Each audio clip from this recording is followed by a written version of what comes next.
안녕하세요. 물류TV의 백소라 교수입니다. 오늘은요, 이 물류계에서 아주 유명하신 분을 모셨습니다. 물류하면 딱 SCM, 다들 궁금하실 것 같은데요. 바로 지금 제 옆에 계신 분은 SCM 전문가 분이십니다. 바로 김종배 박사님이자 교수님이십니다. 안녕하세요. 네, 안녕하세요. 본인 소개 간단히. 네, 인하대학교 김종배라고 합니다. 네. 너무 간단한가요? 괜찮아요. 자, 오늘은 이제 SCM에 대해서 저희가 좀 질문을 드리려고 이렇게 모셨는데요. 박사님이 생각하시기로는 SCM이 무엇이라고 생각하세요? 일반인들도 알아듣기 쉽게 좀 말씀해 주시면 좋을 것 같아요. 예, SCM은 영어로 표현하면 서플라이 체인 매니지먼트, 우리나라 말로 하면 공급망 관리 또는 공급 사슬 관리, 네. 이렇게 번역을 합니다. 공급망 관리라고 하는 게 여러분들이 듣기에 쉽지 않은 개념일 것 같긴 한데요. 쉽게 얘기를 한번 해보겠습니다. 여러분이 서울에서 부산을 간다고 했을 때 어떤 방법으로 또는 어떤 수단을 이용해서 어떤 경로로 갈까요?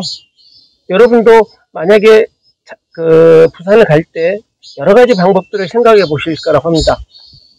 여러분이 처해 있는 상황에 따라서 예를 들어서 직장인이면 빨리 갔다 와야 되잖아요. 그죠? 빨리 갔다 오기 위해서는 KTX나 비행기를 이용하게 될 거고, 여러분들이 좀 시간이 있는 예를 들어 대학생이라고 한다면 여름철 같은 경우 국토대장정 같은 거 많이 하잖아요.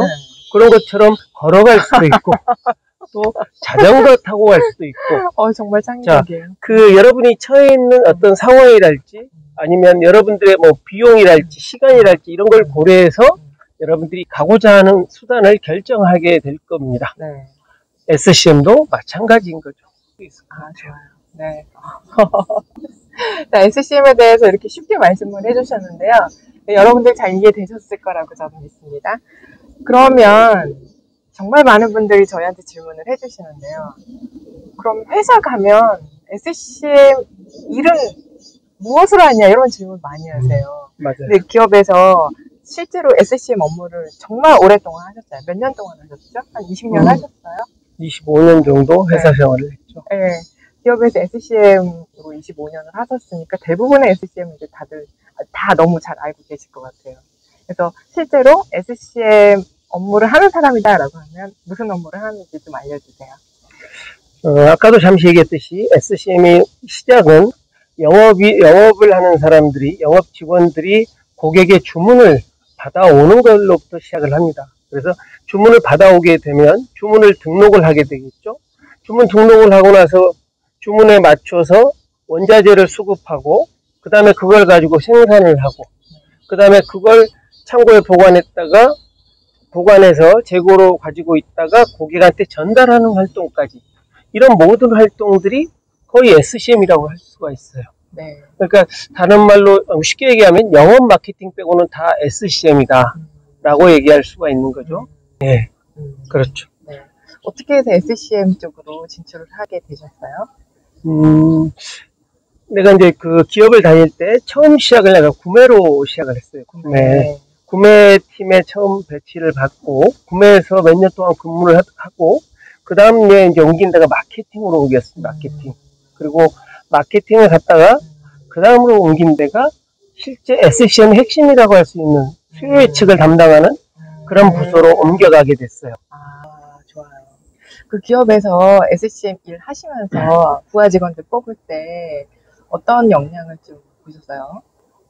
SCM이라는 일 자체가 지금까지 설명하는 것처럼 굉장히 포괄적이고 어려운, 또 전문가적인 기질이 좀 있어야 되는 업무입니다.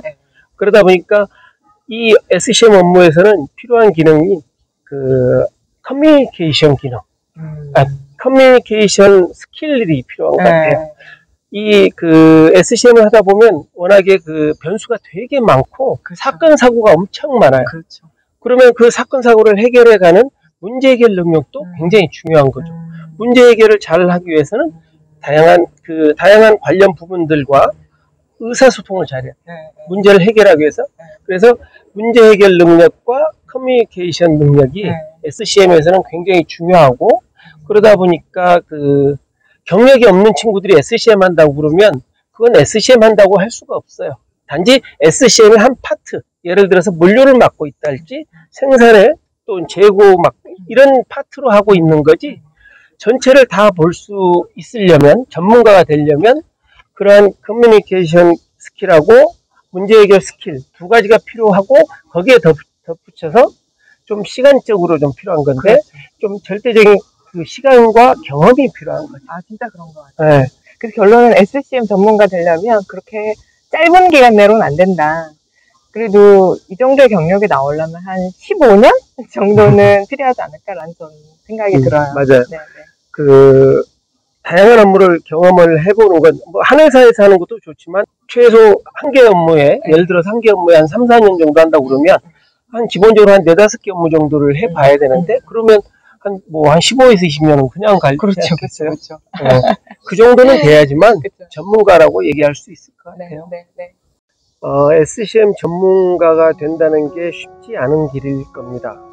그 분야에서 열심히 하고 또 다른 분야로 옮겨서 열심히 하고 이런 과정을 거치다 보면 어느 순간 여러분은 전문가가 되어 있을 겁니다. 그래서 너무 SCM 전문가가 된다는 거에 너무 어렵고 힘든 길이라고 생각지 말고, 처음에 자기가 맡은 분야에서 최선을 다하면서 해나가다 보면 어느 순간 여러분들이 SCM의 전문가라고 충분히 얘기를 할 수 있는 그런 시기가 오지 않을까 생각합니다. 여러분의 건성을 빕니다.